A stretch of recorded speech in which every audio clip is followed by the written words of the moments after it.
ಅಮ್ಮಂಗೆ ಇವತ್ತು ಏನಾದ್ರೂ ಮಾಡಿ ಚೆನ್ನಾಗಿ ಗೋಳಿಕೋಬೇಕು. ಅಮ್ಮ ಏನಾಯ್ತು? ಅಮ್ಮ ಬೇಜಾರಲ್ಲಿ ಕೂತಿದಾರಲ್ಲ.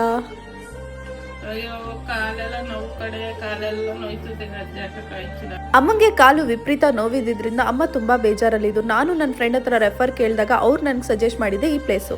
ಹೌದು, ಪೇನ್ಗೆಲ್ಲ ಬಾಯ್ ಹೇಳಿ ನನ್ನ ಅಮ್ಮನ ಮುಖದಲ್ಲಿ ಖುಷಿ ನೋಡೋಕೆ ನಾನ್ ಕರ್ಕೊಂಡ್ ಬಂದಿರೋ ಜಾಗನೇ JP ನಗರಲ್ಲಿ ಲೊಕೇಟ್ ಆಗಿರುವಂತ ಈ ಸ್ಪಾ ಇಂಟರ್ನ್ಯಾಷನಲ್ಗೆ. ಹೋಗಿದ ತಕ್ಷಣ ಒಂದು ಪ್ಯಾಲೇಸ್ ಅಲ್ಲೇ ಇದೀವಿ ಅನ್ನೋ ಅಷ್ಟು ರೇಂಜ್ ಅಲ್ಲಿ ನಮ್ಗೆ ಖುಷಿ ಆಗ್ತಿತ್ತು. ಹೋಗಿದ ತಕ್ಷಣ ವೆಲ್ಕಮ್ ಡ್ರಿಂಕ್ ನ ಕೊಟ್ರು ಅಂಡ್ ನಮ್ಮ ಅಮ್ಮಂಗೆ ವೆಲ್ಕಮ್ ನ ಮಾಡಿ ತುಂಬಾ ಚೆನ್ನಾಗಿ ಟ್ರೀಟ್ ಮಾಡಿದ್ರು. ಚೆನ್ನೈಯಲ್ಲಿ, ತಮಿಳ್ನಾಡಲ್ಲಿ ಅಷ್ಟೇ ಅಲ್ಲ, ನಮ್ಮ ಈ ಸ್ಪಾ ಇವಾಗ ಬ್ಯಾಂಗ್ಳೂರಲ್ಲೂ ಕೂಡ ತುಂಬಾ ಫೇಮಸ್ ಆಗ್ತಿದೆ. ಈ ಸ್ಪಾ ಅಂತೂ ತುಂಬಾನೇ ಪ್ಯಾಲೇಸ್ ಡೆಕೋರೇಷನ್ ಅಲ್ಲೇ ಇದೆ ಅಂತಾನೆ ಹೇಳ್ಬೋದು. ತುಂಬಾ ಅಂದ್ರೆ ತುಂಬಾನೇ ಸಖತ್ತಾಗಿ ಇದೆ. ಅಷ್ಟೇ ಅಲ್ಲ, ಈ ಒಂದು ಜಾಗದಲ್ಲಿ ನಿಮ್ಗೆ 13 ರೂಮ್ಸ್ ಅವೈಲೇಬಲ್ ಇದೆ. Italian room, archery room, bamboo room, Arabic room, golden room, Buddha therapy room, Taj room, sky room, temple room, Bali room, green room, pedicure room, hair wash room ಅಂತ ನಿಮ್ಗೆ ಇಲ್ಲಿ ಸಾಕಷ್ಟು ರೂಮ್ಗಳು ಅವೈಲೇಬಲ್ ಇದೆ. ಅಂಡ್ ನನ್ ಮದರ್ಗೆ ಇಲ್ಲಿ ಬಾಲಿ ರೂಮ್ ನ suggest ಮಾಡಿದ್ರು. ನಿಜಕ್ಕೂ ನಮ್ಮ ಮಮ್ಮಿ ಇಲ್ಲಿರುವಂತ ಬಾಡಿ ಪೈನ್ ಎಲ್ಲ ತುಂಬಾ ರಿಲ್ಯಾಕ್ಸ್ ಆಗೋ ತರ ನಮ್ಮ ಅಮ್ಮಂಗೆ ಸರ್ವಿಸಸ್ ನ ಕೊಟ್ರು ಇವರು ಅಂತಾನೆ ಹೇಳ್ಬೋದು. ಇನ್ನು ಜಕುಸಿಯಲ್ಲಿ ಹಾಟ್ ವಾಟರ್ ಅಲ್ಲಿ ರೆಸ್ಟ್ ಮಾಡಿಸಿ ಜ್ಯೂಸು ಮತ್ತೆ ಐಸ್ ಕ್ರೀಮ್ ನ ಪ್ರೊವೈಡ್ ಮಾಡಿದ್ರು. ನನ್ನ ಅಮ್ಮ ಅಂತೂ ಫುಲ್ ಖುಷಿ ಅಂತಾನೆ ಹೇಳ್ಬೋದು. ಅಂಡ್ ನಿಜಕ್ಕೂ ನನ್ಗೆ ಪರ್ಸನಲಿ ಈ ಒಂದು ಪ್ಲೇಸ್ ತುಂಬಾನೇ ಇಷ್ಟ ಆಯ್ತು. ನನ್ನ ಅಮ್ಮಂಗೆ ಸ್ಟೀಮ್ ಹೇರ್ ವಾಶ್ ನ ಕೂಡ ಮಾಡ್ಕೊಟ್ರು.